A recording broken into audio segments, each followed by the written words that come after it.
অনুরাগের ছোঁয়া আজকের পর্বে অংশু বাড়িতে এসে সুদীপাকে বলে, এই মেয়ে হলো এই বাড়ির অলক্ষ্মী। পাশ থেকে গায়ত্রী বলে, আজকের দিনটা বাদ দাও। এরপর অংশু বলে, এই মেয়ে অনাথ, ওর বাবা মায়ের কোনো ঠিক নেই। তখনই সুদীপা বলে, এটা ঠিক নয়। তারপর অংশু সবার সামনে প্রমাণ দেখায়। একটা কাগজে লেখা থাকে সুদীপাকে তার বাবা দত্তক নিয়েছিলেন। আর গায়ত্রীকে বলে, এই মেয়েটাকে এক্ষুনি ধাক্কা দিয়ে বের করে দাও।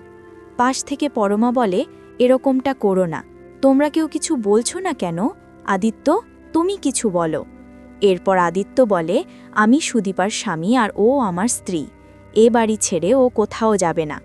পুরুষ সমাজে কিন্তু মেয়েরা তাদের স্বামীর পদবি নিয়েই বাঁচে। সুদীপা বলে, আমি আপনাকে মুক্ত করে দিতে পারি। আদিত্য বলে, আমি এই সম্পর্ক থেকে মুক্তি পেতে চাই না। এসব কথার মধ্যে সুদীপা অংশুকে বলে, আমার বাবা কিন্তু আমাকে খুব যত্নে মানুষ করেছেন। অংশু বলে, আমি প্রমাণ নিয়ে এসেছি। এই বলে একজন মহিলাকে ডেকে বলে, ইনি হলেন অনাথ আশ্রমের পুরনো প্রিন্সিপাল।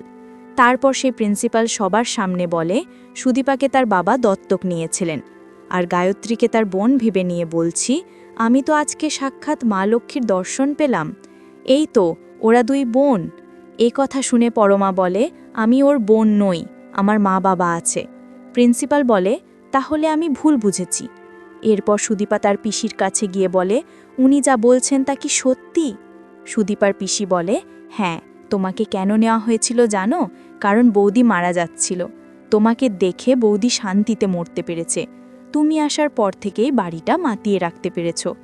এ কথা শুনে সুদীপা বলতে থাকে, রক্তের সম্পর্কের কেউ নেই।